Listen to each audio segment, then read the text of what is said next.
and kittens. Good morning. Thanks for joining in to River Place's virtual birthing class. This is our first time doing this online, so hopefully we will have minimal issues. We're going to give it a few more minutes for the people that are joining in. Give people a little bit more time. Feel free to ask questions during this. We will have definitely some time at the end for questions to be answered. So there's one person watching. No. I got two.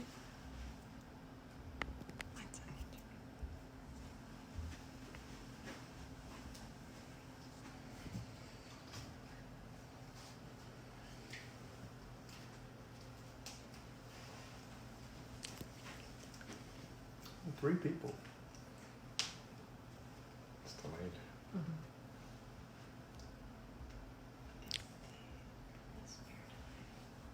You see it there? How many people? Yeah, Oh, six. there's six. Yes. Okay. It's this wearing delay.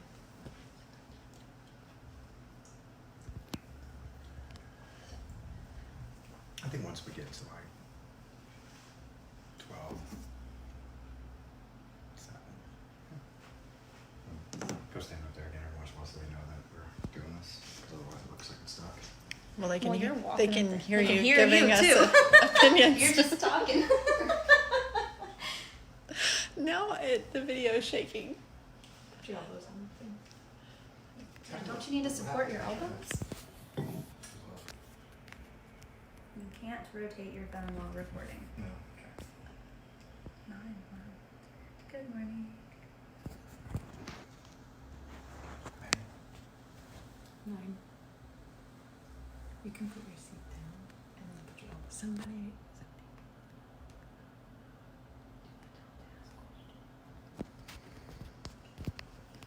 That's our option.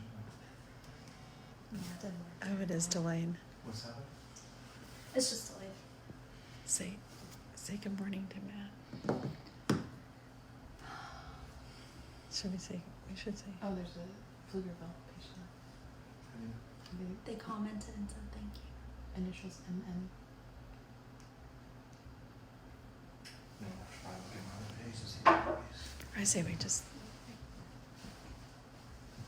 How many are we at? 8. 8? Last one? No. Oh. It. So we're in places like that, so we have that notification.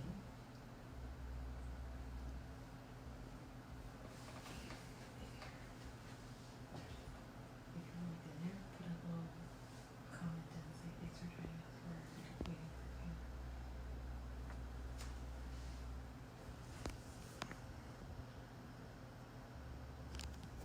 I can do that too.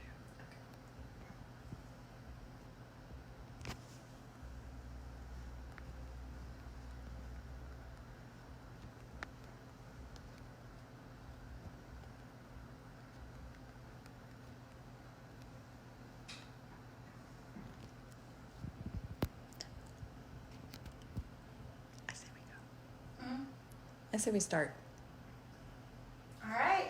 Okay. Let's go ahead and get started. So, good morning again. My name's Laura. I am the nurse at River Place OB/GYN. I have been with this practice for the last 2 years. My history was a labor and delivery nurse at the hospital that you will be delivering at, which is St. David's, North Austin, for 2 years before joining this team over at River Place. So this class is a little bit more about, kind of what to expect when you need to go to the hospital, what stages of labor are, how we would kind of help manage labor, pain management, and just kind of give you an idea of just what to expect in general. So again, we'll outline of the class. So we'll discuss labor, 3rd trimester, kind of what to expect in that last trimester of pregnancy, signs of labor, what to expect at the hospital, things that you probably need to put in your baby bag. We'll talk about the different types of delivery, different kinds of pain management, labor progression, labor management, your actual delivery. Dr. Thopel and Dr. Shepard will discuss the ARRIVE trial discussion, and then we will go on to talk about postpartum, pelvic floor physical therapy, and then kind of touch on breastfeeding at the end. Okay, so third trimester. You made it to 28 weeks. What to expect? So at 28 weeks, we are going to do your diabetic screening. Basically what that is you will be doing a 1-hour glucose. So you'll be fasting, nothing to eat or drink after midnight. You'll come into the office, we'll draw your blood 1 hour from the time that you drink your drink. What we are testing for is gestational diabetes. If you fail your 1-hour glucose, we will call you to come back and do a 3-hour glucose. The 3-hour glucose will be the determining factor in if you have gestational diabetes or not. If you do have gestational diabetes, we do have education afterwards in terms of how we can manage that. Also, in your third trimester, we'll be doing the GBS screen. So that is going to be done at 36 weeks. GBS stands for group beta strep. So what that is a kind of bacteria that is a part of the normal flora in a woman's body. About a quarter of women have it. Not an STD, not anything to be freaked out about. It's just some women have it, some women don't. If you do test positive for GBS, it's not a big deal for you. It can cause an infection in baby later on. So we would be giving you antibiotics during labor. We'll also be monitoring your blood pressure. As we've been doing every time you come into the office, we're looking at blood pressure, especially during the third trimester, looking for any kind of elevations that might possibly hint into gestational hypertension or preeclampsia. We'll also be monitoring weight. So in your third trimester, obviously everybody's different. Your doctors have talked to you about this early on in terms of what your pre-pregnancy weight was, BMI, and how much your weight goal is in pregnancy. Typically, rule of thumb is no more than a pound a week in the third trimester. Fetal kit counts. So obviously in the third trimester, kind of running out of room in there. Belly's getting bigger, baby's running out of space, and the movements are gonna kind of feel different to you. They're not gonna feel as prominent maybe as they were before. So what we want you to do is to make sure your baby's moving enough. So what we recommend is maybe once a day, pick a time when your baby is normally active, lay on your side and just make sure that you're able to feel baby move 10 times within an hour. Now babies are sleepy during this stage, so they can sleep up to 18 hours a day. So don't pick a time when your baby's normally sleeping. Do it whenever your baby's normally active. For some reason, if baby's not as active as they normally are, things that we recommend, laying on your side, drinking something cold, or maybe even eating or drinking something that baby usually responds well to. And remember, you want 10 movements within an hour. For some reason, if that's not happening, please go ahead and either give the office a call if it's office hours, or if it's after hours, you can call an after hours line or go to the hospital. We might just want to do an ultrasound and just check and make sure everything's okay with baby. And then the hospital does offer a tour. It is on Saturday mornings at St. David's North Austin, again, where you'll be delivering. You can find this information online at stdavidswomencenteroftexas.org. And then there is a link to do the hospital tour. Also in the third trimester, with the diabetic screening at 28 weeks, we recommend the Tdap vaccine at this time. So the Tdap is the whooping cough vaccination, and it's recommended in the third trimester of every pregnancy. Dads, family members that are going to be around baby often, they should just be up to date in their boosters for the Tdap, which is every 10 years. Okay. And then also in your third trimester, what I want you all to go ahead and have is a baby bag. So just something for the hospital that that's ready to go and take just in case you need it. So things that I would include in your baby bag: a change of clothes for you, maybe a robe, flip-flops, in case you gotta get around and go to the bathroom, you don't wanna have to be putting on tennis shoes. Toothbrush, toothpaste, deodorant. Labor can be a long process, and once you deliver, people are gonna wanna come in and see you, so you just probably wanna have something to freshen up real quick. Food and drinks, because again, you're kind of at the mercy of the hospital, and unfortunately, hot cafeteria is not open 24 hours. and then maybe a pillow and blanket from home, nursing pillow, and then you want to go ahead and already have your car seat. Think about a nursing bra and then a going home outfit for baby. So the beds in labor and delivery were made for delivering a baby, so not the most comfortable, so that's why I recommend bringing a pillow from home. Dads in labor and delivery and in postpartum, you are going to kind of be on like a pull-out couch. It's not the most comfortable, so I do also recommend bringing a pillow and blanket for you as well. All right. Birth plans. Not something that you have to have. Most of our patients don't have birth plans. If it's something that you're interested in, or just to kind of give you an idea of what to expect, that's something you can have. Things that people include on their birth plans are pain management, kind of medications they might want. Is the dad going to cut the cord? Do I want a circumcision if I have a baby? What kind of medications do I want for the baby? For a boy, sorry, I said for a baby. Yes, circumcision if you're having a boy. Okay, and then the baby medications, what we typically give baby, there's 3 different medications. There's the erythromycin eye ointment, which basically kills any of the bacteria that gets in the baby's eyes from delivery. There's also going to be the vitamin K shot, which helps with baby's blood clotting. And then they do the hepatitis B vaccine. So you would do the first hepatitis B vaccine at the hospital, and then the other 2 in the series would be done at your pediatrician's office. Okay, doula. Doula is basically a labor support person. There are a lot of agencies kind of around the city that you can look up online to see their reviews if that's something that you're interested in. It is basically, again, someone that's there to support you during labor, kind of help you through it, help you with your pain management.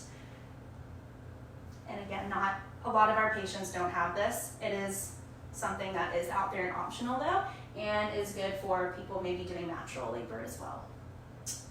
Pediatricians. The biggest thing with pediatricians that we recommend is to find one that's close to your house. As new parents, you're probably going to be a little bit nervous, so you might be making more frequent trips to the pediatrician's office than you anticipate. So go ahead and make sure that it is something that is close to your house, so that way you don't have to be driving 30 minutes every week if that's something that occurs. Do we have recommendations for around this location in the River Place area?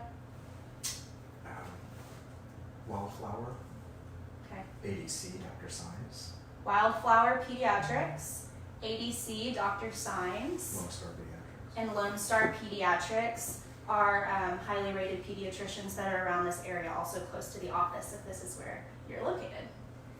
And then we kind of touched on circumcision. Just go ahead and kind of have a decision on that before going to the hospital. Typically, the circumcision is done on day 1 or 2. 1 or 2, Mhm. all right, before you go home.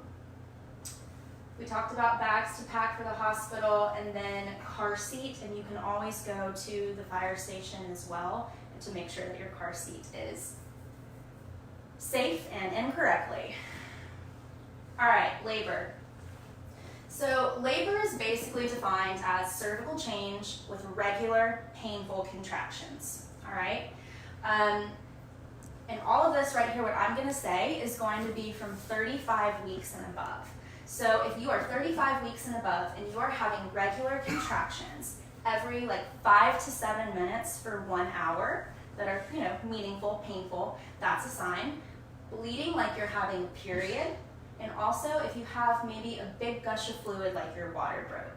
All 3 of those are signs of labor and means you should probably go to the hospital to get evaluated.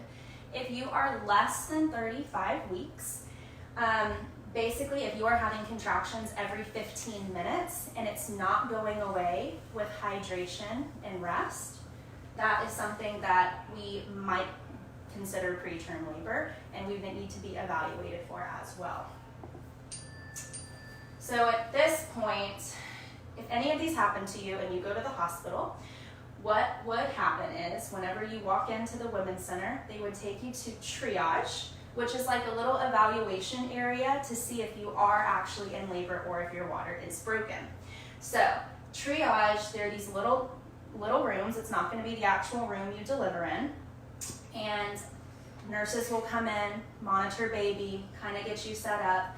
There is a 24-hour hospitalist who is an OB/GYN at the hospital at all times, who might come and see you before your doctors do, before we determine if it is labor, if your water is broken and you're going to stay.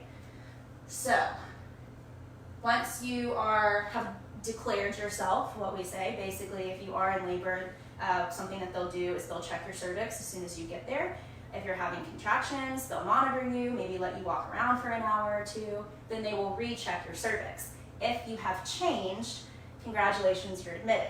If not, they might give you more time to walk around, or you might just be in really early labor and might get sent home just to kind of get those early stages done with at home when you're more comfortable there anyway. Okay. Once you're admitted, you'll go to your real room, and then your doctor or the doctor that is on call for that practice will help take care of you.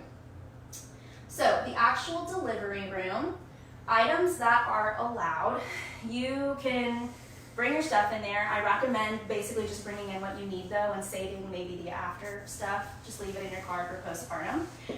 Things that you can have in there, you can have diffusers if you want something for a good smell, your ambiance.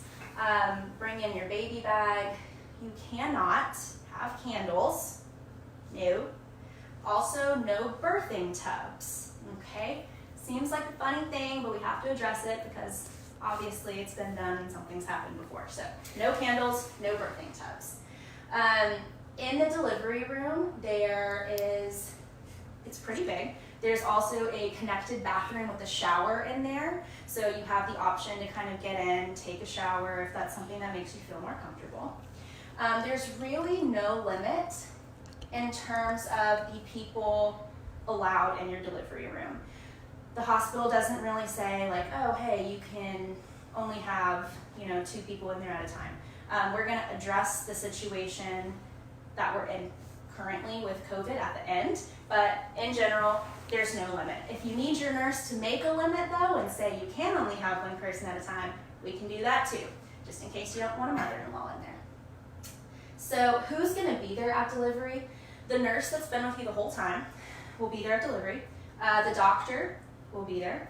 You will also have what's called a baby catcher, who is also a nurse that will help in terms of making sure that the baby's okay at delivery, help with stimulation, listen to heart and lungs, suction.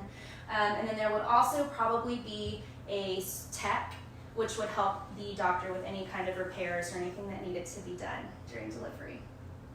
So the usual things that our practice does in delivery is we love direct skin to skin. As long as baby's tolerating everything and is okay, breathing, crying, doing everything we need it to do, skin to skin is great. Delayed cord clamping. We also recommend delaying the cord clamping. You don't really even have to put that in your birth plan or ask for it. It's something we routinely do anyway. And then baby assessment and treatment. So again, that baby nurse that's going to be at the room during delivery will do an immediate assessment on baby to make sure that the heart and lungs sound good, baby's crying. We do like room to room with moms and babies as well. So unless your baby's not tolerating something well, baby maybe just needs to have a little extra eyes on it, we prefer the baby to be in the room with you anyway. If the baby does have to leave, the dad will, obviously you can go with the baby, okay? You would be in your delivery room for 2 hours before going over to postpartum. Okay, so types of delivery. So ideally we want you all to have the delivery that you want, right? Which would be spontaneous labor and vaginal delivery. So that would be, I go into labor on my own, I have a vaginal delivery, it's great. Unfortunately, this is going to be your first rule of parenting. Things don't always go the way that you plan. So there are other options that are available. There is induction of labor, which we will discuss later on. And then do you want to talk about this? Hey everybody, it's Dr. Doble for those that don't know me. So hopefully everybody has a normal delivery where you easily push out a baby, but it doesn't always work out that way. And so sometimes we'll have a situation where for whatever reason, the baby has to be delivered kind of faster, right? Primarily because the heart rate is going down, and we're in that situation, you're sort of stuck with saying, okay, how do we expeditiously get a baby delivered? Would it be vaginally with help, or is that a C-section? And that's what assisted vaginal delivery means. And there's really two major types of assisted vaginal delivery. There's forceps and vacuums. The vacuum is, you've probably seen it, you know, literally like a suction device that you attach. And I think the key point of that is that the vacuum is not going to deliver for you. It's going to help, you know, but you still have to do all the pushing. So imagine just getting 30% extra sort of effort keeping the baby from going back in. And a lot of times that's because, you know, we need to shorten that pushing stage because the baby's not tolerating it. Or sometimes it's because you've been pushing for hours and you're exhausted and you just need a little bit of help. And we'll always talk about those scenarios, but that's an option for when a delivery is not happening the way we want and to try to preclude from C-section.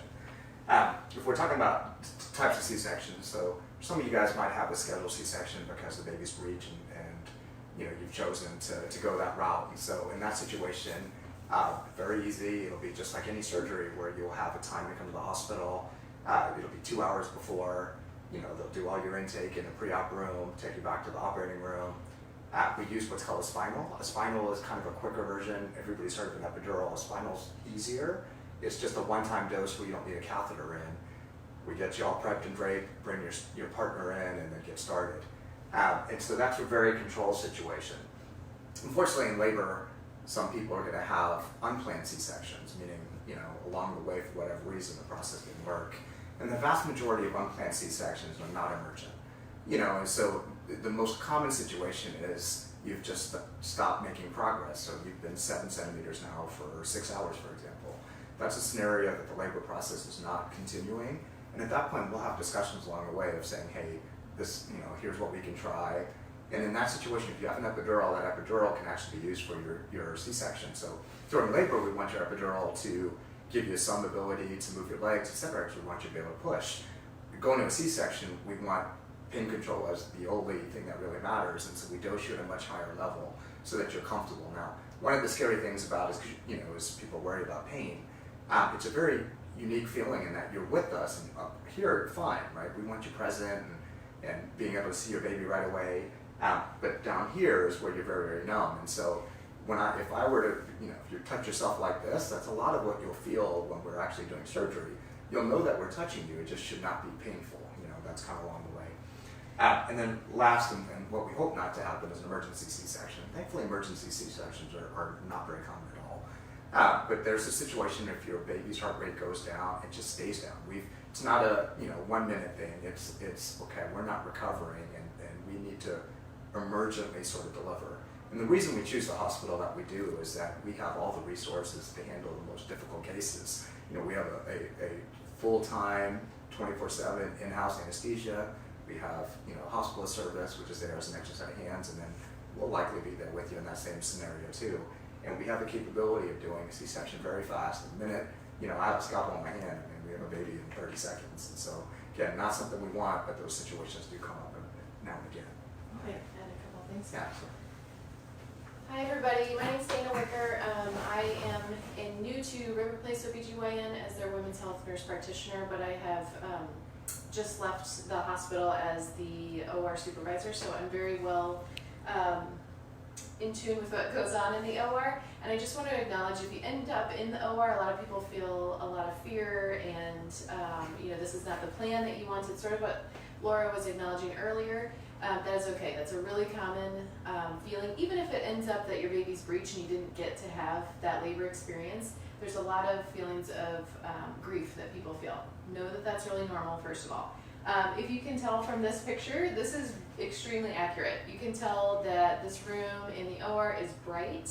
There's lots of people, and it just inherently looks more sterile. Those are all things that we do to make sure that you're safe and your baby's safe. But what I do want to let you know, all of these people in this room are there for you. There is not another patient that they are taking care of. It's you and your baby and your partner. So while it feels very sterile and it's bright and it's a little bit noisy and there's a lot of commotion, that's what's supposed to happen. We want everybody to get delivered as quickly and safely as possible. That being said, we do want you to know that we acknowledge that this is your birthday. Our nursery nurses are really good. If you want to still do that skin-to-skin time in the OR, we can do that. The gown's open from the top. We can just pop the baby right in there and do skin-to-skin in the operating room. There's no need for the baby to leave the operating room unless there was a problem with breathing or temperature control or some other concern for the baby. So those are really good things to remember. Like Dr. Thobel talked about, once you have the spinal in place or your epidural dosed up, things move quickly, and we want them to, like I said, to deliver safely and quickly. What I like to tell patients is when you're laying on that table and everyone's surrounding you, you feel like the car in a NASCAR pit crew. Everybody's doing something to at the same time. You feel a little bit like you've lost a little bit of control. That is normal, and we're all there just to help you and deliver you safely. Okay. All right, and then let's go ahead and just kind of touch back on labor and stages of labor, which are kind of shown in the pictures right here. So stage 1 of labor is the dilation phase. So you have latent and active. So latent is typically to about 4 centimeters, especially with your first baby. 4 centimeters is most of the time the hardest place to get to, and it takes the longest, okay? After the 4 centimeters, then we would kind of then it would be called active phase. So active, more so going into the active going into more dilation, and that should happen a little bit quicker, dilating up to 10 centimeters. Once you hit 10 centimeters, that's whenever it's time to push, okay? So that is the second stage of labor, from whenever you are 10 centimeters and you are pushing to the time that you deliver your baby, okay? So then the third stage of labor is going to be delivery of your baby to then the delivery of the placenta. All right, there are different things that can different factors. Can we move? I think it's on another slide. No, keep going. Yeah, go one more. No.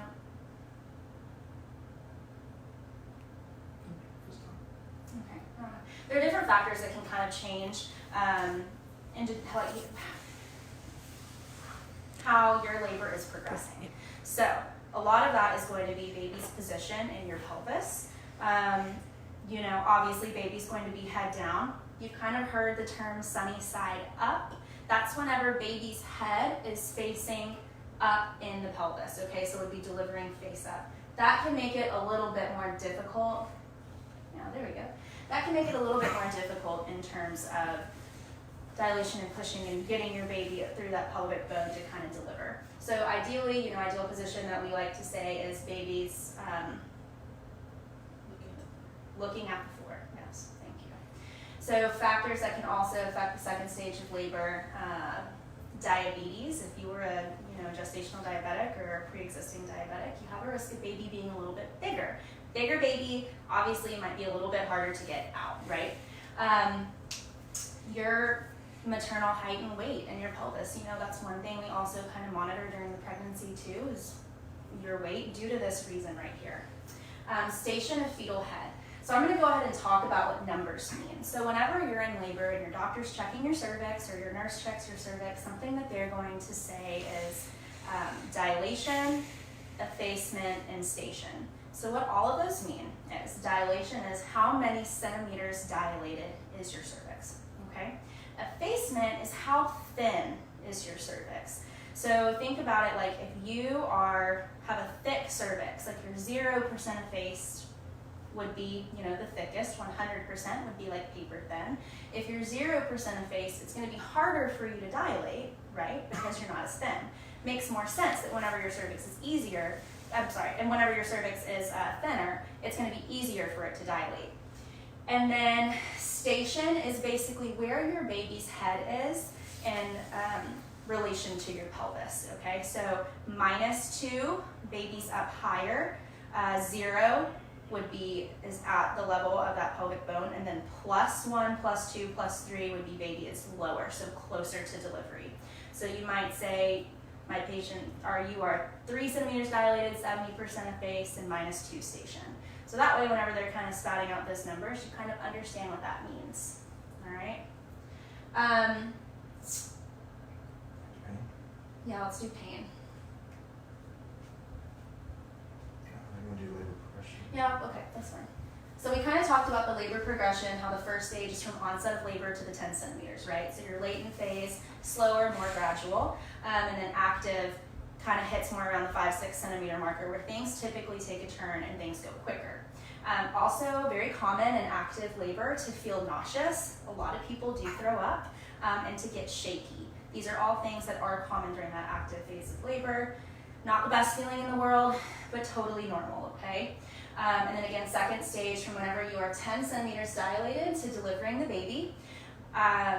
In a perfect world, you don't have to push that long. Some of you might not have to. However, for a first-time mom, it is normal for you to push on average 2 hours, okay? 2 to 3 hours sometimes as well. So you've gone through that whole process of laboring, you're exhausted, getting to the point of pushing, and then it's like the marathon. Then you have to push for another 2 to 3 hours sometimes.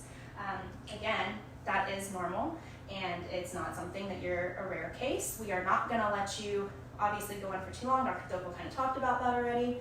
And then some of you might just be lucky and not have to push for 2 to 3 hours to begin with. So fitness matters here. There is a lot of evidence that people that have better physical fitness have better labor progress, because they call it labor for a reason. A baby doesn't fall out. It really is max effort. And this is why we recommend doing physical activity most days of the week, because it is not easy to push as hard as you can for potentially 3 hours. So do your walks. I know a lot of people that have done like the prenatal yoga and just yoga at home have benefited a lot, and that helps with the pushing phase as well. So during the delivery, something that might happen is like a vaginal tear. So whenever you are pushing, your lovely nurse in the room is going to be kind of applying an olive oil, create a little slip and slide for the baby to help move baby down and deliver. This will ideally also help reduce your tears as well. Our doctors, unless, I mean, I've never seen our doctors do an episiotomy. Very, very rarely that it happens when they cut you, okay? We prefer 0% rate in the last 3 years. 0% in the last 3 years that they have cut a patient, all right? So we prefer you to tear on your own naturally, okay? Most people, especially first-time moms, will tear. There are certain degrees of tearing, first being minimal, fourth degree being all the way through your booty, which fingers crossed won't happen. Most of the time it doesn't. Most people average a second degree, which is just a little tear down your perineum, okay? And then the third stage is from whenever your baby's delivered. You think you're done, but then you have to deliver the placenta. You're not really gonna notice too much because you're gonna be loving on your baby. The doctor's just gonna be like, hey, push one more time for me. And they'll apply some pressure, help the placenta come out. So things that we can do to help you progress in labor in case you get stuck. So cervical ripening. So we talked about dilation, effacement, and station, right? And the effacement is how thick your cervix is. So if like we said earlier, if your cervix is thick, it's gonna be harder for us to dilate, right? No matter what we do, like if you're contracting, you're gonna kind of be contracting against a brick wall. So sometimes we need to intervene to help thin out your cervix a little bit. And there are different kinds of medications and something that we call a balloon that kind of helps release prostaglandins to help thin that cervix out. Pitocin, I'm sure everyone has heard of. Pitocin is a medication that is delivered through your IV, and that basically helps increase the frequency and strength of your contractions. There is a lot of rumors that go around, and people like to, Pitocin made my labor hurt so much worse. Yes, I hope so, okay? Because we are helping get you into labor. And like we said, labor's work, labor's going to be painful, okay? So the goal for Pitocin is to get your contractions stronger and closer together. Now, throughout all of this, we are monitoring you and baby, okay? Whenever you are on any kind of medication, whether it be Pitocin, pain medication, anything, you will be monitored. Your baby will be monitored the whole time, okay? There are 2 external monitors that we will use. There we go, tachometers. So one of them will be monitoring your baby's heart rate. The other one is monitoring your contraction pattern. So on baby's heart rate, this is the one that's on the top right here. What we are looking at is its baseline heart rate and the variability.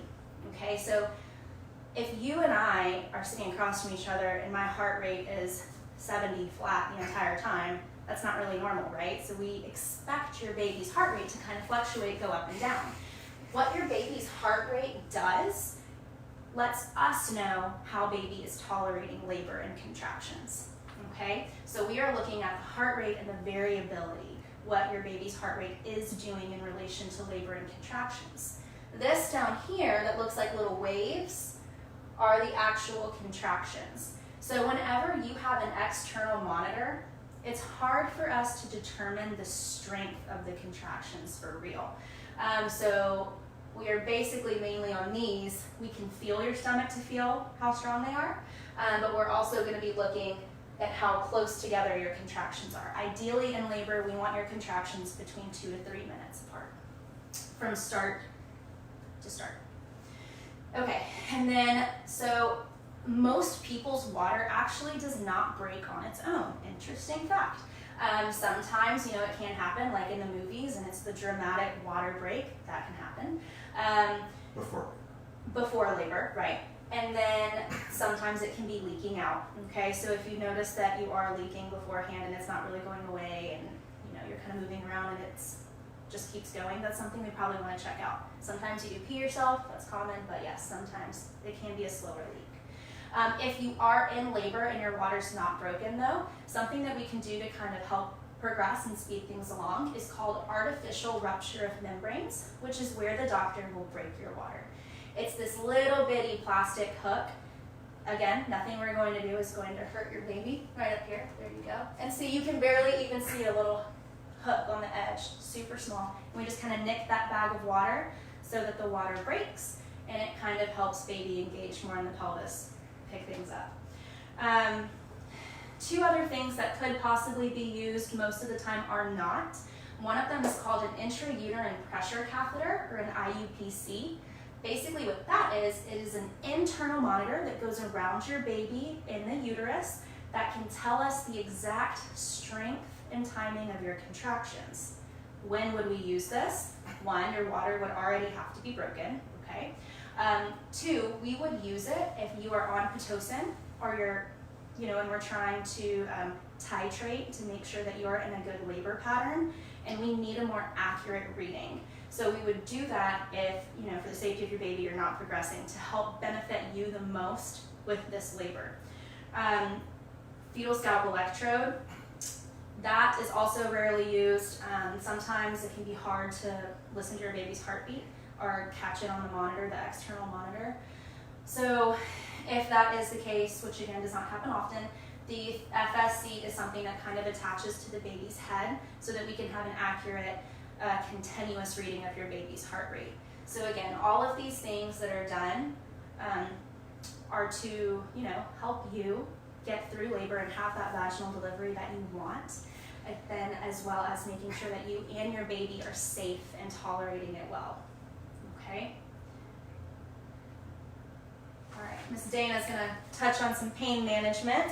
Okay, so we've talked about different types of delivery, C-section versus vaginal delivery, getting into labor inductions, but this is probably a lot of what you guys are wanting to know about is pain control during labor. So you probably have an idea in your mind of how you'd like your labor to go. Like Laura touched on, labor is a bit unpredictable, just like parenthood, so it might last longer than you had envisioned. That's a lot of the reason that people end up choosing some pain control during labor.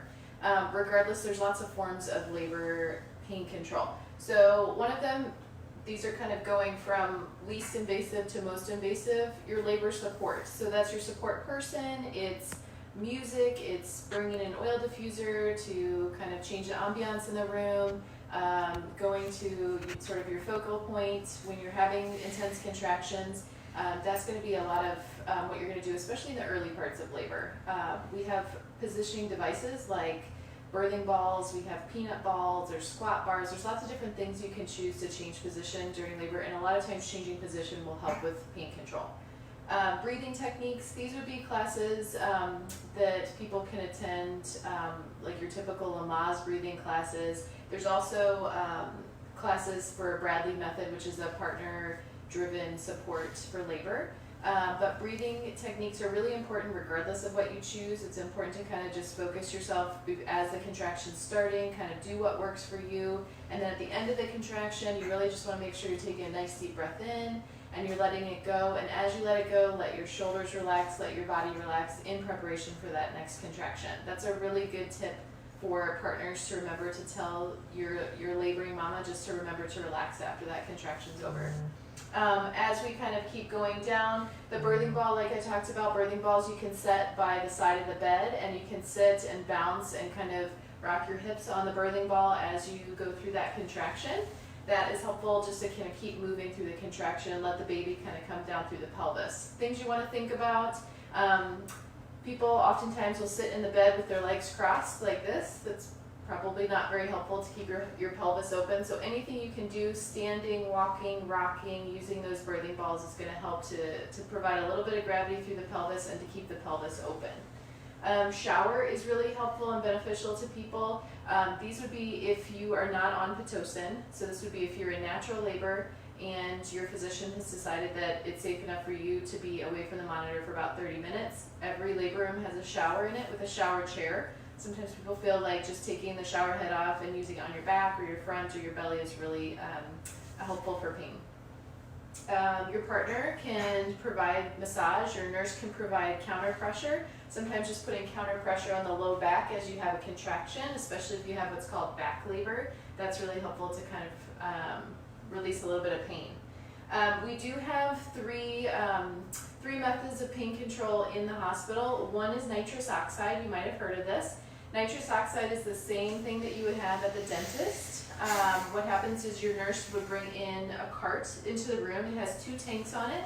One of them is the nitrous, and then one of them is the oxygen, and it blends it for you into a combination that is safe for you and the baby. The great thing about nitrous is that you hold a mask to your face. It's completely patient driven. When you hold that mask to your face and you take deep breaths in during the contraction, it's going to help to take some of the pain away.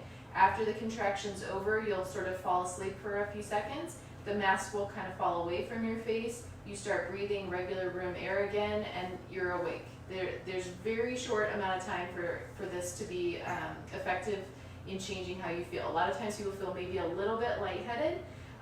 One thing you want to think about with nitrous, we have some pretty strict rules about using it in the hospital. One of them is no one can hold the mask to your face. It has to be held by the patient, and no one else can sample it. If anyone catches your partner or a family member sampling the nitrous, it goes away. So don't do that. You should do that in the office. We do offer nitrous in the office for procedures too. It really is a great short-acting method of pain control. One thing I do want to mention, it does not take away all of your pain. If your pain is sort of a curve like this, you add the nitrous in, your pain is going to be here. It just makes it more tolerable. The next thing that we have is something called IV pain medication. So according to your doctor's orders, you can have IV pain medicine put into your IV. What that does is it goes in directly during a contraction so that less of it goes to the baby, but baby does get a little bit of this pain medicine as well. Again, it's going to take your pain from something that you are not tolerating well to a level where you can tolerate it more. A couple caveats with that: we don't want to give you pain medicine through the IV right before birth, okay? Because that does go to the baby. The minute the baby's delivered, if the baby still has that in his or her system, it's going to be what we call a respiratory depressant, meaning that sometimes the babies don't breathe as well as we would like them to. So generally speaking, we don't give IV pain medicine past 6 or 7 centimeters. So that's something to think about. The last one for labor would be an epidural. So most people are pretty familiar with an epidural. If you choose that, what I like to tell people in labor and delivery is give us an hour. So if you've already kind of thought of your pain control on a scale of 0 to 10, or the smiley faces, or you know that it's kind of ramping up and you're sort of getting to the point where you're throwing in the white flag, it's important to let your nurse know so that she can start that process. The anesthesiologist, like Dr. Thobel said, is here on the floor 24 hours a day, but if they are starting another epidural or they're starting a C-section, that's why we like you to tell us about an hour before you really, really need it. What will happen? Your nurse will give you some more IV fluids through the IV you already have. They'll get a cart, they'll bring it to the room, and then when the anesthesiologist is there, you're going to sit on the side of the bed with your legs hanging over, and you're going to kind of curl your back like this. They like to say like a boiled shrimp or a mad cat. They're going to clean your back with an antiseptic solution, and then they'll numb the skin.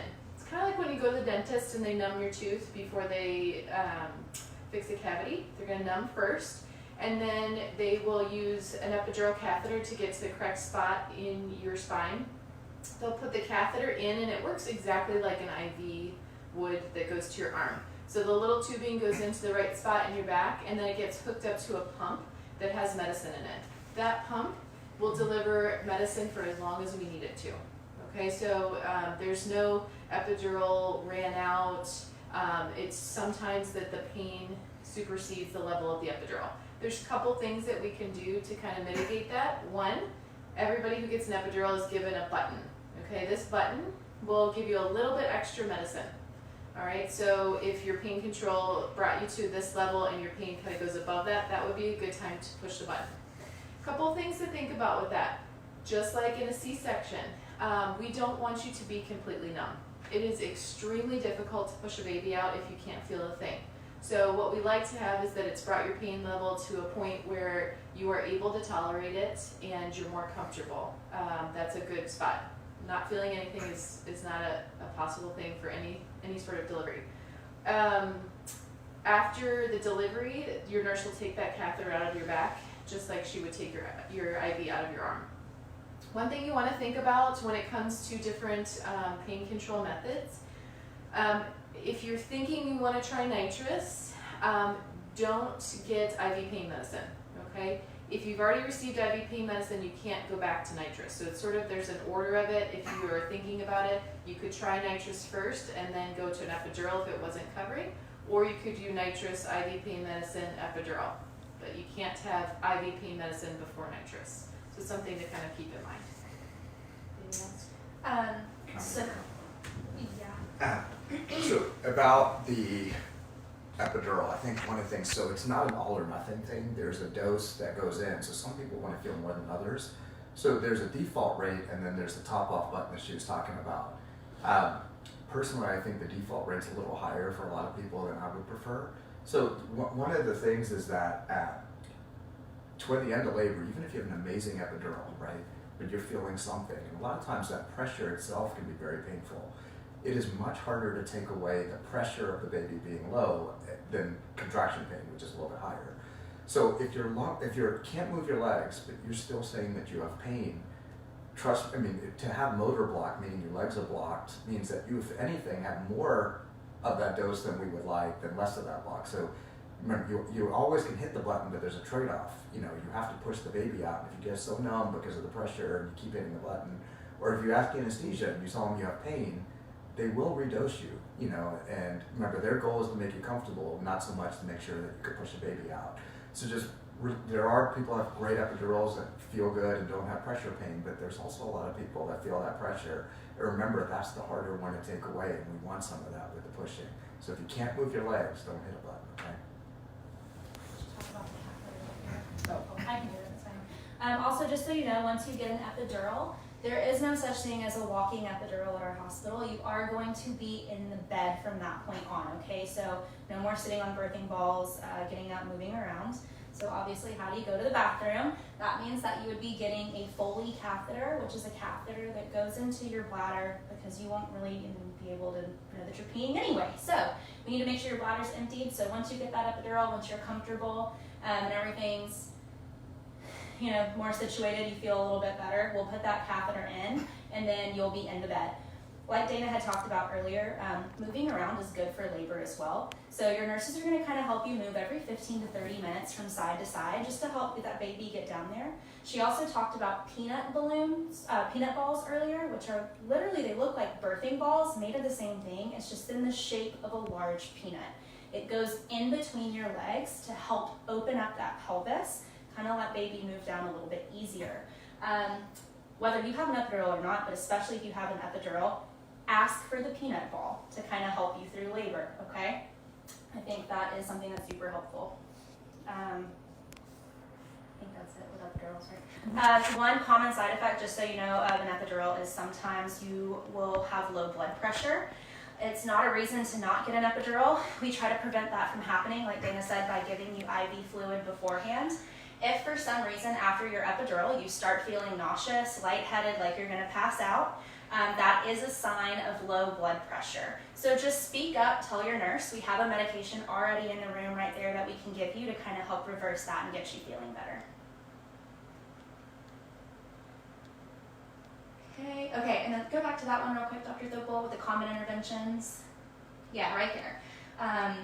Yes, thank you. So something that's going to happen in labor for every single person, there are 3 interventions that will most likely be used on you, okay? So obviously, baby's comfortable in there, and we're gonna be in a situation where we're gonna try to be getting baby out, and your body's pushing baby out. So it's common for baby to react.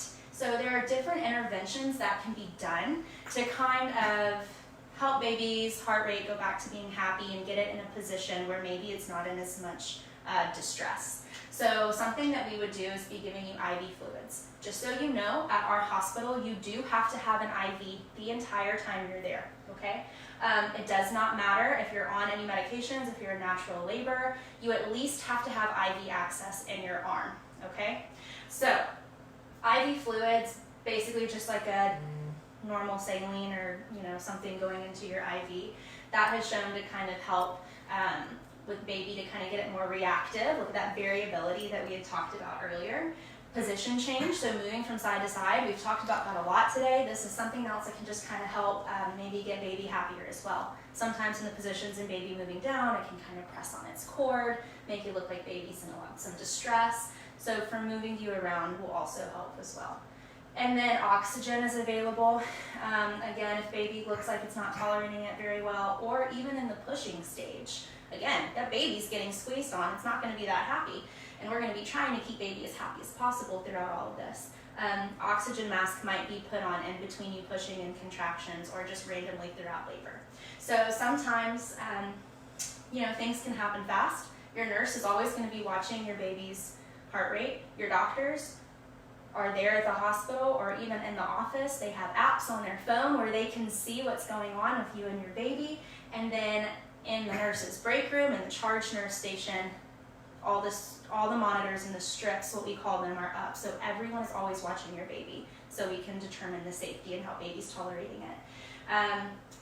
So just keep that in mind. Our number one goal is safety. Things can happen fast in the labor process. So if IV fluids, position change, and oxygen sometimes can all happen at once, don't be too freaked out by it. Pretty much can happen to everyone during the labor process.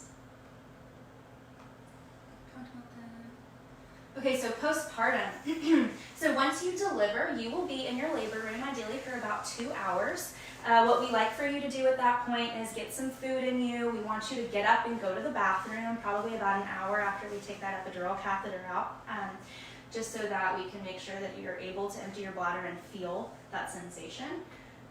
We will also be doing what is called fundal checks. So what this is about every 15 minutes after you deliver for the first 2 hours, your nurse is going to come in, they're going to feel the top of your uterus, and they are going to press really, really hard. It's not going to be comfortable, especially if you went natural, and as that epidural starts to wear off, it can be pretty uncomfortable.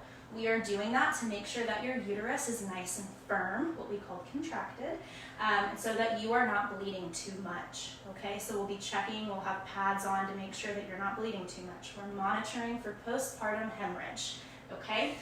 Rarely happens, but we do have medications that can kind of help reverse that. After delivery, everyone will also get Pitocin through your IV. Yes, after delivery, because what does Pitocin do? Helps your uterus contract, right? So that's what we want to do after you deliver to help prevent that postpartum hemorrhage, okay? So after the 2 hours there, you'll go over to the postpartum unit. Beds are more comfortable, rooms are a little bit smaller, and then you will be there 1 to 2 days after delivery. If you have a C-section, you have an extra day on top of that, okay? Things that we will be doing is perineum care. So again, we talked about we're going to be monitoring your bleeding in the pads, we'll be cleaning you up. Obviously you might be a little bit sore, especially if you tore. So we have a benzocaine spray, which is kind of like a numbing spray. We use these little squirt bottles to help kind of squirt and clean so you don't really have to directly wipe whenever you're using the restroom. And then we also have little witch hazel pads that we can put on the pads in there. Just off the record here, steal the underwear and the pads from the hospital, okay? They're gonna be your best friends. Warning signs, so heavy bleeding, again, your nurses will be monitoring that, but sometimes you might get in a position where you're like, well, I kind of feel lightheaded, I feel like a lot's coming out down there. That's something you need to bring up and address, okay? Could be a sign that you might start to be bleeding too much. If you have a persistent headache, or like if you had an epidural or something and you have a raging headache, you know, spinal headaches are a rare side effect. That's something we want to bring up. Our persistent headaches that aren't going away might just mean we need to check your blood pressures a little more often as well. Also want to be looking for shortness of breath, as well as leg pain, just in case there might be a blood clot. Rare thing to happen, but something we want to look for. And then mood changes postpartum. So typically you're going to come and see us at the office. If you've had a C-section, we'll see you 1 week later for a post-op appointment, and then we'll see everybody at the 5-6 week marker. We give you the option to come in whenever. If you want to come in 2 weeks after delivery just to do a quick check-in, like, please do. Mood changes are super common during this time. You had a major life change. You think you've prepared for it, but all the attention went from you. Now it's on baby. You're losing sleep. You're not really taking care of yourself as well as maybe you thought you were going to be, and you have a lot of hormonal changes. All of this can kind of get you feeling down. It is common. We want you to talk about it, okay? So if you feel like you need to come in and see us to discuss this, please do. And then lactation consultant is available at the hospital. Typically it's kind of on a as-need basis. So go ahead and bring your breast pumps to the hospital. That way, in your own little breastfeeding, the bobbies, I think is what they call them. Yeah, just so that your nurses can kind of help you learn to breastfeed, which you'll be doing at home, as well as with the pumping. And lactation consultants are available if you need them. If your baby's having trouble latching, you're having trouble feeding, they do prioritize like NICU babies and people who have more complications first, but we'll hopefully see you by the end of your stay there. We also have a fantastic lactation consultant that we recommend. Are we going to talk about her now or later? Okay, so we like to use a company, it's called My Pure Delivery, and the lactation consultant that owns that company there, her name is Diva. She's worked with Dr. Thobel for years and years and years. We love her. She offers classes and is currently offering classes right now online. Normally they're in person, at this moment they're online. So I think it's just mypuredelivery.com. They do accept some insurances, and they are located in Cedar Park. And we also do an infant CPR class. Yes, infant CPR class, and then I'm pretty sure they can check car seats and stuff as well. Yeah. And then also for postpartum, just from my perspective, something that I want you guys thinking about before you deliver is your disability and your FMLA paperwork. If this is something that you're going to need done, get ahead of the game. Go ahead and ask about it for work and make sure you get it to me in time, because we have a 2-week turnaround time for disability and FMLA paperwork, okay? So I need you to tell me, whenever you turn in the paper, I need you to tell me when you want it to start, how many weeks you want off, and do you want to pick it up or do you want me to fax it? Those are the only 2 ways we can do it. No email, no putting it on your patient portal, okay? 2-week turnaround time, so I'm saying that now to kind of get it ahead of the game so you're not doing it while you're stressed in the hospital. And then pelvic floor physical therapy, or you can touch it. Perfect. All right. I'm going to hand it over to Dr. Thopel and Dr. Shepard.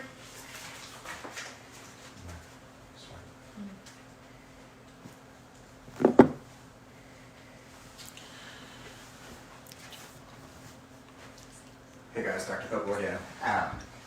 And at the end, we'll take questions. I think you guys can type things, because I think there's probably going to be a lot of stuff that comes up. And normally we do this in person, but obviously it's nice to be able to do it in online platforms. Times are different right now.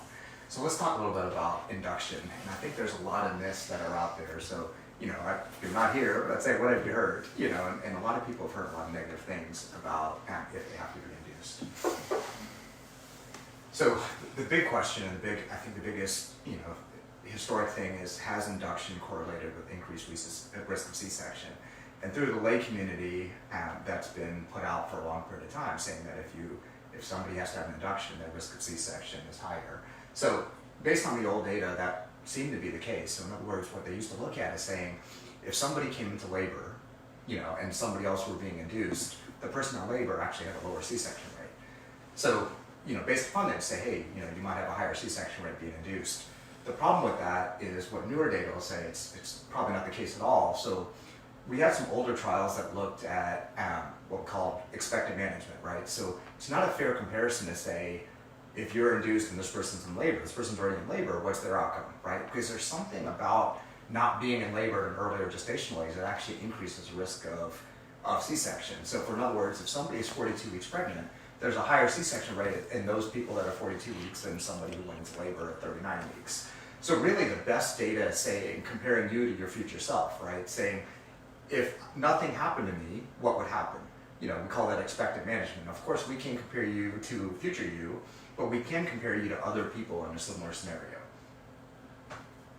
Okay, so there's something I want everybody to kind of read about in Google. It's called the ARRIVE trial, which is a catchy name. They basically try to solve for this exact scenario. In some of the older trials, and there are some medical indications for people that had to be induced. For example, if you develop high blood pressure pregnancy or preeclampsia, the standard of care is to induce you.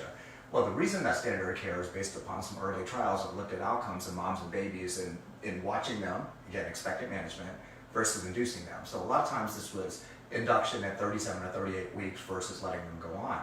Interestingly, not only were outcomes better, but the people that are induced had a lower C-section rate than the people that were followed along.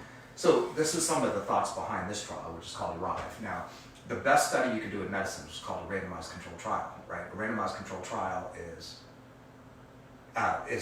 where you're comparing people, like one group that's very similar to another group, and nobody in the groups know what's happening, and you just watch them, right? So it's not looking back at old data, it's looking at people on a prospective setting. So it's 41 centers around the country, over 6,000 patients, which is a very, very large number. So realize to do a good trial, you need enough numbers to be able to tell the difference, so it's not random chance, right? And especially if it's something where you don't expect a big outcome difference between the groups, you need a big number.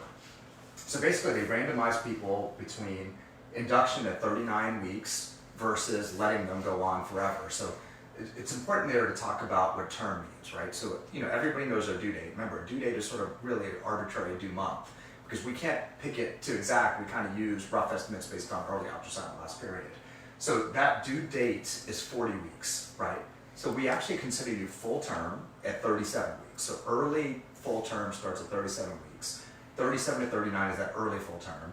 39 to 41 is full term, right? Meaning the reason we define that is that babies that are 39 weeks have the same outcome as 40 weekers or 41 weekers from a maturity standpoint. And then once you get past 41 weeks, we call that post-term. So the main goal of this trial was saying, do we see a difference in baby outcome, right? And really what we're looking for is the worst thing imaginable, which is fetal death. And thankfully that's a very rare complication, but you also need, when you have a rare complication, you need a very large number of people to be able to show it. The other goals of the trial was saying, okay, main was, do we see differences in babies, but then is there a change in C-section rate? Is there a change in developing hypertension to preeclampsia pregnancy? And then did patients, were they happy with the choice they made? So very interestingly, there was a trend toward lower primary outcome. Remember, the primary outcome is really bad things to the baby. Thankfully, it's a rare complication to begin with, but there actually was less in the induced group versus the non-induced group. And remember, this is not just death, it was also neonatal complications. Now, because it's a rare thing to begin with, you don't have, the trial, even at 6,000, wasn't big enough to show a difference, but there was a trend toward it. But there actually were some things that there was enough data to prove, right? Meaning the trial clearly shows statistical significance.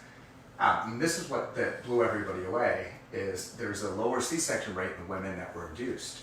And not a small difference, quite a significant difference. So 18% versus 22%, and these are all academic centers. Their C-section rates are actually a little bit lower than the national average, so it might be even more pronounced in the general community. The other thing I think is, in the long term, probably even more important, is the risk of hypertension. One of the risk factors for developing preeclampsia is gestational age. So if you go further along, and especially if you're high risk, there's a greater risk of developing hypertension in pregnancy. And one thing I should have mentioned early was the only people eligible for this trial were low-risk women. So if you were diabetic, if you were preeclamptic, if you were older, those were things that you weren't low risk. These are really just young, healthy people, and we've already shown this difference. But the reason I think hypertension is so important is we're finding out more and more about what hypertension does, not just for the pregnancy, but for the rest of your life. So we've always known that pregnancy somewhat tells about future health. We've seen that gestational diabetes. If you develop diabetes in pregnancy, your risk of developing diabetes in life is 50%, in the next 5 years. So that we thought, hey, this is just unmasking future potential.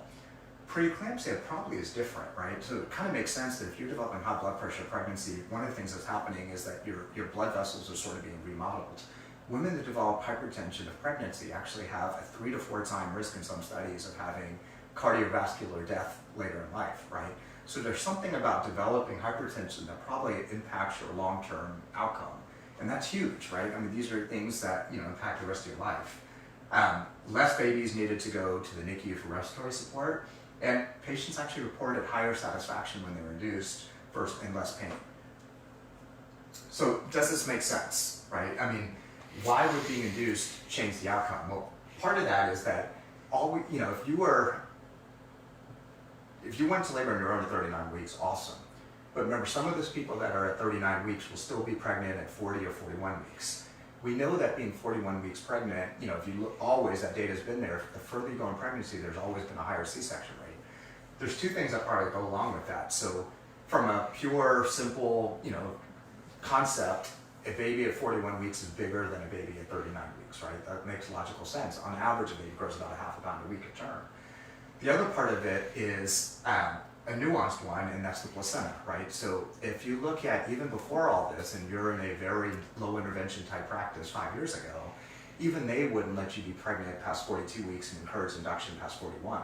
The reason for that is that we see stillbirth rates actually go up significantly past 41 weeks and really steeply past 42 weeks. And it makes sense. That placenta is aging, it's calcified, and you have a bigger baby that has a poor placenta. That of course makes sense that there's a higher risk of complications. So here's my bigger baby size, right? Which one do you think is easier to push out? I would say, the little Chihuahua is probably the easier one to deliver. And I put this kind of as a joke, but if you think about just every person probably has a max size baby that's going to fit, through their pelvis. Now, we are terrible at estimating that. Some smaller women have very large babies, some larger women have, C-section or small babies, but no doubt everybody has a max size, right? The vast majority of women can't deliver a 10-pound baby vaginally. Most people can deliver a 6-pound vaginally, but there's a big range sort of in between. So if you just look at that one thing, it makes sense that we would see a difference. So what is in the trial, what did they actually measure in terms of differences? So comparing 39 weeks to future, gestational age. So at 40 weeks, right, which is your due date, there actually, even then, is over a 22% risk in increased problems for the baby, meaning admission to the NICU, respiratory problems, those type of things. There's about a 20% risk to the mom, significant bleeding, greater tears, those things that go along with that. But look at 41 weeks, which is historically when we've encouraged induction for post-term. Those numbers are quite significant, right? Over a 50% increased risk to both moms and babies, and a significant increased risk to C-section at that gestational age. So I think at the end of the day, one of the things, and I've practiced this way based upon trials, that were older for years, and I will say, like last time we had data, out of anybody who had more than a couple deliveries, more than 40 deliveries or more for the year, I have the lowest C-section rate at Northwestern Medical Center. And so, I offer this to all our patients, and we have the best data in the hospital. We have one of the lowest NICU admission rates in the hospital. We're very proud of the data that we have. Now, we always say this is something we offer our patients. It's not something that we require, right? Because from a medical standpoint, I think the data is strong. From an experience standpoint, everybody has the experience that they want. One of the things is obviously if somebody wants to go natural, they're worried about the induction process and how that works. And Dr. Shepard's going to come up here and show you the method that we primarily use. But even this week, I had an amazing mom that we induced that went naturally, had the delivery that she wanted in a squat position, and induction doesn't have to correlate with inability to go naturally. So we're going to slide back here to our cook balloon, which is one of the methods that we like. Hey, Dr. Shepard, can you also talk about the physician's day that they induce and why it might not be 39 and 0 whenever you do this? So, hi everybody, I'm Dr. Shepard. Thanks for joining us today. I'm just going to talk a little bit about Dr. Thopel and I's protocol for induction that's been very successful for us. The first thing Laura just asked me to point out was that we're talking about a 39-week induction, and please remember that doesn't mean right at 39 weeks we're going to bring you in and induce you. We're going to induce you in that 39th week if you want it, because we're trying to also bring you in on our day. So if you're a Dr. Shepard patient, I'm going to induce you in your 39th week on a Tuesday because that's my day at the hospital. What we typically do for first-time moms is we bring them in the afternoon before their day of induction.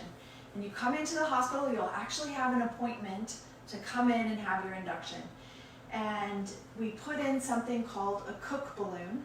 This is what it looks like once it's inflated. So we insert it, it's a plastic tube that we insert through your cervix, and there's a balloon that inflates on the inside and a balloon that inflates on the outside of your cervix, basically squeezing your cervix in between. This is placed. If you need pain medication for placement, you can have it, but most women tolerate it very well. And then we take this speculum out and we leave the balloon in place.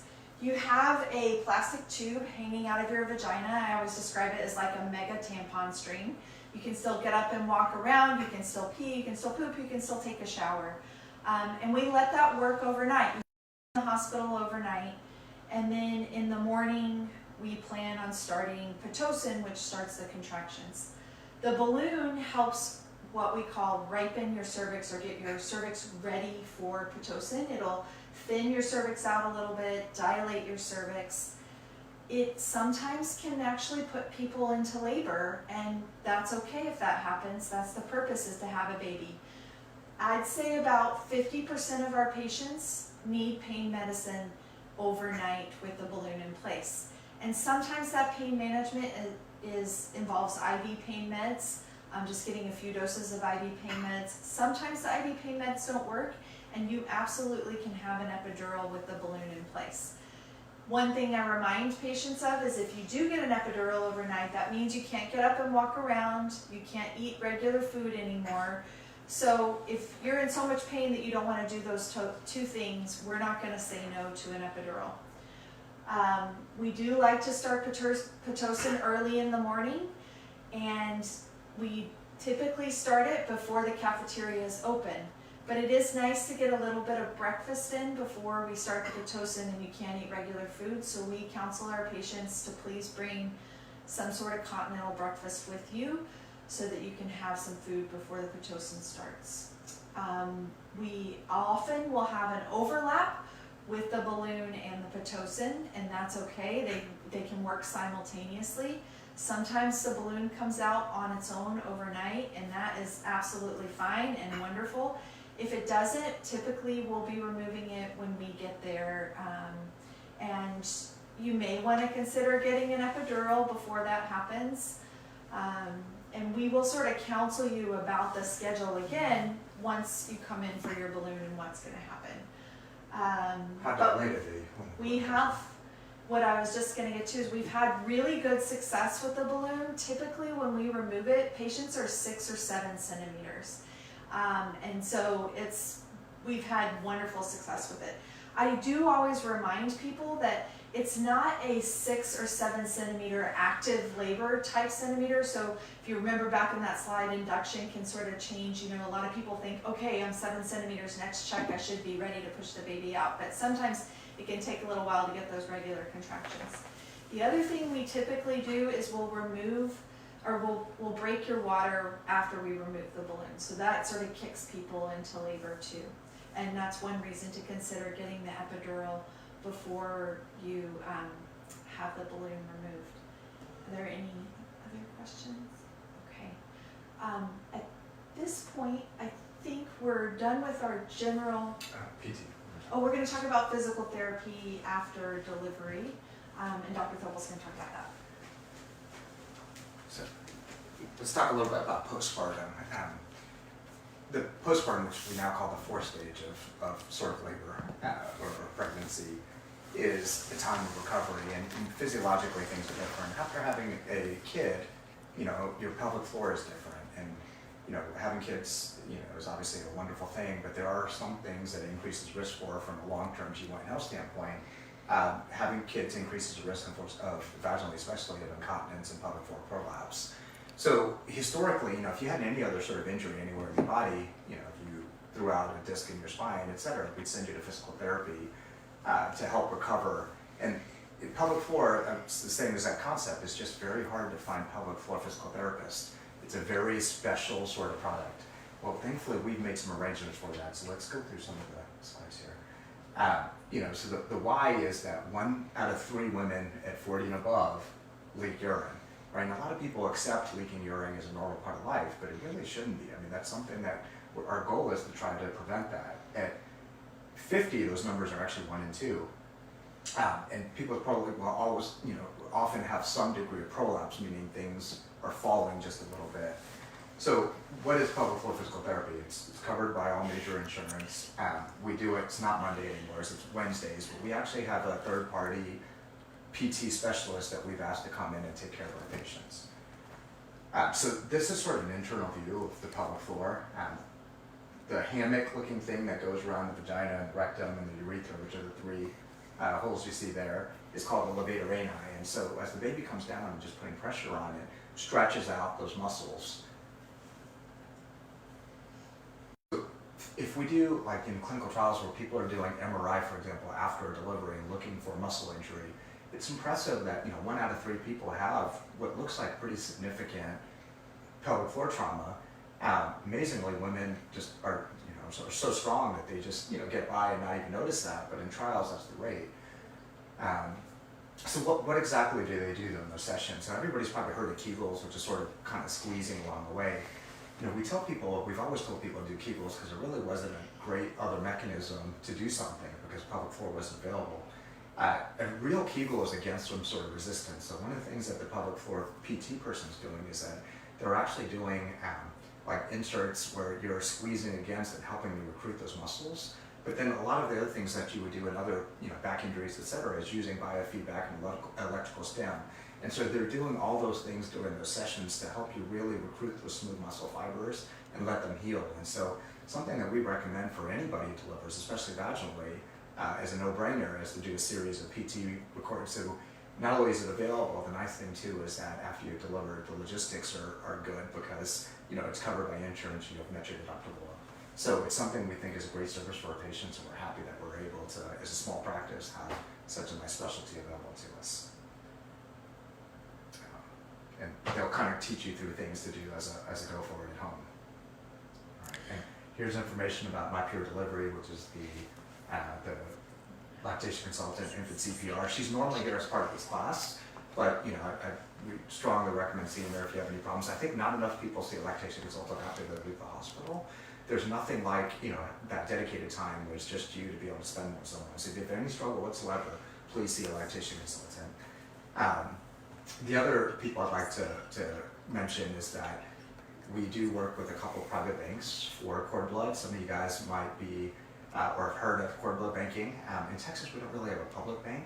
Private banking is primarily to hold for yourself. I mean, I would look at it almost like an insurance product. There are cases out there, a few hundred now, of babies using for themselves in terms of blood cancers, those sort of things where you don't need a bone marrow transplant, you can use your own cord blood. So the 2 companies that we've had a lot of success with is CBR, who we've worked with for years, and CryoCell, and both of them do a fantastic job, and I've been in business for a number of years.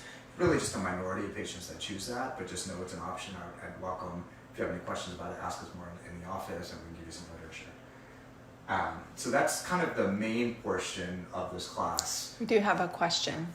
What kind of breakfast do you recommend before having Pitocin start? So, I'd say the key is it has to be portable, right? But something that has some protein and some fat so it sits with you. A simple carb is going to burn through very quickly and you'll probably actually be hungrier eating that. Like an inch or a boost shake is probably ideal. A carnation is the breakfast, something like that. So you have a nice balance to give you the energy for, what might be many hours at that point. And we won't and honestly, if it were up to us, we'd probably let you eat. It's more of an anesthesia rule about eating solid foods, but you can have, these clear liquids. So there is some sustenance, it's just not a full meal that you'll have during labor. Any Okay. other questions right now for anybody? No. All right. Let me throw up questions here, and then we're gonna change the screen. So while we work on changing the screen, I think that's kind of the main portion of the class, and we'll have questions going on. But now, there's a lot of questions, and we'll probably address some of the changes that are going on, just like this class, which we normally do in person, due to the coronavirus, COVID-19. You guys that are on, you're all on the page. If you look further down the page, there actually is a 45-minute session we did just on this topic with a national company called Bone Club and Beyond. So you can kind of watch that, and that probably asks a lot of your COVID questions. But I'm going to let Dana talk about some of the changes that are going on in the hospital, because some of the options that we talked about are going to be a little bit different in this time. Yeah, guys, and I just wanted to just kind of share with you the fears that a lot of people are having, which I'm sure are not unique. You guys are in a really strange time to have a baby. I hope you put this all in their baby books to know that, so that you can help them remember what it was like to just suddenly be thrust into this sphere of time where we're now dealing with coronavirus. A lot of people, express fears to us about, you may or may not be able to have your partner with you. Your mom can't come from Arizona to come be with you. Your best friend can't be the photographer in your delivery room. A lot of people, express fears.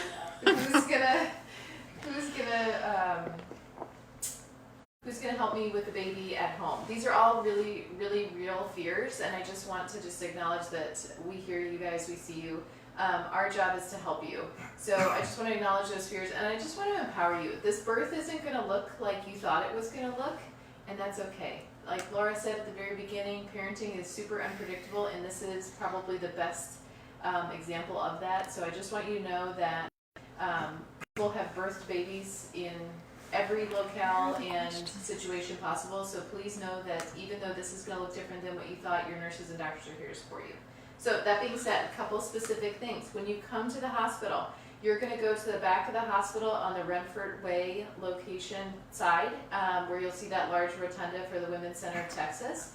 That's where the screener points are. So when you come into the hospital, we'll have birthed babies in every locale and situation possible. So our IT department is having a moment.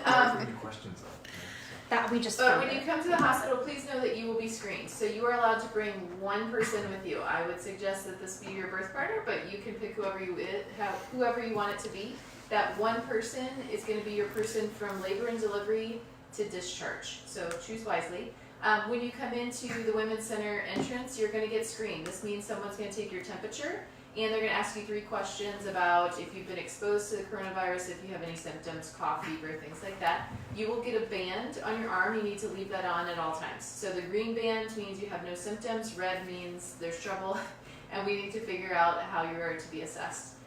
They will also screen your partner, so just be aware of that. If your partner fails the screening, or if your partner has been exposed or is ill, I would suggest thinking of a backup plan for that. When you do come in, your partner should bring a bag to stay. So I would suggest bringing snacks, drinks, things like that, because what we want is to limit the number of people going in and out of labor and delivery. So your partner bring change of clothes, same things that Laura talked about bringing for you, change of clothes, maybe your comfort items, pillow, change of shoes, and snacks. The cafeteria is open during this time, but they have grab-and-go items, so it is not going to be your typical hospital cafeteria where they've got the drinks, the Starbucks, and the buffet. That's not going to be there. When we talk about visitors, this does include, we cannot have a doula or a birth photographer at this time. And I know that if you have that as part of your plan, that this is a big change for you, and I'm so sorry. Hospital administrators, your physicians, are all trying to make the best plans to keep you guys safe. So please know that even though these are huge inconveniences for you and your birthday, we want you to know that all of those were made very intentionally with your safety and the baby's safety in mind. If it happens that you are going to be breastfeeding and you've already got your breast pump at home, please bring it with you. The hospital, because of some supply chain issues from China, we do not have our usual supply of disposable breast pump equipment that we would give you in the hospital. So please, please, please bring that with you. Kind of take it out of the box, learn it, know it, and then you'll have that with you at the hospital if you need it. The one other big change, if your baby were to go to the NICU, in normal circumstances, there's a list of 6 people that can go in at any time to see your baby. This could be grandparents, aunts, uncles, whoever you deemed to be on that list.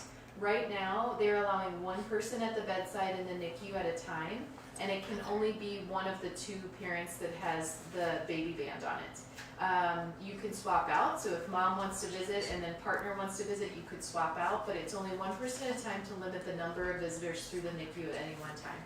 Please know that the same things go for hospital stay, even more so as they do at home. So when we talk about social distancing, we also talk about hand washing. Please, please, please, hand wash 20 seconds, warm water, soap and water is the best thing, but you'll see lots of Purell hand stations around the hospital. Please make sure you're protecting yourself so that you can best protect your baby.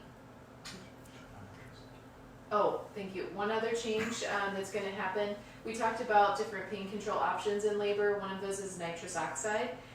We are not using nitrous oxide right now in labor and delivery because what they've shown is when you're holding that to your face, it's aerosolizing secretions and things that you have in your airway that can then send it into the room. So we're not going to be using nitrous for the time being. Today is April 4th, so things change daily, so please forgive me if things have changed by the time you get to the hospital. Again, we're making these decisions on what's best. Holding that to your face, it's aerosolizing secretions and things that you have in your airway that can then send Okay. it into the Read the room. questions out So loud. we're not going to be using nitrous for the time being. Today is April I think we just 4th, read them out loud. So things change daily, so please forgive me. Okay, we're gonna cover questions now. So Laura, I'll just read them out to you. Oh, do you want me to go? Okay. So, serious question: do women poop in labor? Yes. Okay. So most women, especially if you're pushing right, will poop during labor. We will actually tell you while you're pushing, push like you need to have a bowel movement, okay? It's totally normal. No one's gonna say anything to you about it. We have the supplies to clean you up as we go. Yes, most people do poop during labor. This is also something where if you wanna bring a home diffuser, an essential oil diffuser, we'll also maybe mask that smell as well. So don't let that be a reason not to push hard. Don't let that limit you. Okay, and next question: can you explain how you measure effacement? Yeah. So effacement in terms of who's checking you, anytime someone checks you, it's going to be kind of subjective. So effacement is going to be between 0% and 100%. So 0% is going to be you are very thick. They basically say like a tape roll. I think like a full tape roll is like how thick you are. And then to 100% is literally paper thin, where it almost feels like it's going to be melting away. But it's when we do the cervical exam that we Right. determine that. Right. So we can only determine that by actually checking your cervix and doing it. So and most of the time you're going to be having the same person checking your cervix anyway. Like I said, it's kind of subjective based on the person. So that way it kind of limits the, differences in between people. If we go into labor, do we need to call the doctor or hospital before arriving? No, you don't have to. If you think it's questionable and it's like during office hours, you can, but typically we're saying if you're contracting every 5 to 7 minutes for an hour, if you have that gush of fluid, if you're bleeding like you're on a period, go. go to triage. They're going to evaluate you, and they will let us know if you are being admitted. So we always kind of say, 'cause the only way to really check if you're in labor or not is checking your cervix, right? And once we get past the gestational age, and that's why we use 35 weeks, because that's the point that we're not gonna, if it happens, it happens. We can't really stop labor and it doesn't change the outcome. So if you're 35 weeks and above and you have painful contractions, remember that earlier one she showed what contractions look like, they're waves, right? So you'll hear different rules. You often hear a 5-1-1 rule, which means 5 minutes apart for an hour or more for a minute. Personally, I just think that's too many variables. I just say 5 by 1. If they're 5 minutes apart, beginning to beginning, so remember they're waves, right? So that wave is onset of to the contraction to the onset of the next contraction. If they're 5 minutes apart painfully for more than an hour, if they don't hurt at all, you can wait. But if you get to that point, there's a greater chance that it's labor, and the only way for us to know is to check you. So we just tell our patients if you're 35 weeks and above, and that's the threshold, just go. And they'll call us when you get there. Because if you call us, the advice is literally going to be go to the hospital. So even if they're the worst contractions, they're super painful, but they're 30 minutes apart, that gestational having painful contractions is normal. And there's some misconception that all Braxton Hicks are painless. It's not always true. If it's not labor, by definition, it's false labor or Braxton Hicks. So if labor is progressive, it will get closer together. The only other situation that we say just go is if you think your water broke. Because again, the only way for us to tell that, from story, it's hard to say. It really is just examining you. So either of those situations, we advise our patients to go to the left hospital and they'll call us when we get there. And then I'll just answer this question. There's a question about, we were talking about getting IV pain meds while the balloon was in place before you asked for epidural. And the question was, well, if you do that, can you still get nitrous oxide later? And it has to be 8 hours in between. So you may want to see if you can have some nitrous oxide if you need pain management with the balloon in place. Okay. Awesome. All right. Well, thanks for tuning in, everyone. We appreciate you Hopefully guys hanging out everybody with us enjoyed it. today. This is our first one, so hopefully the world is back to normal and we can do inpatient classes again. But I hope y'all got something out of it. We'll keep this posted on the site, and we'll see you guys. And I know there's a couple of Pflugerville patients out there, very similar practice style. It's just different location. So Dr. Justice and Dr. K, part of our team out there. Thanks, everybody.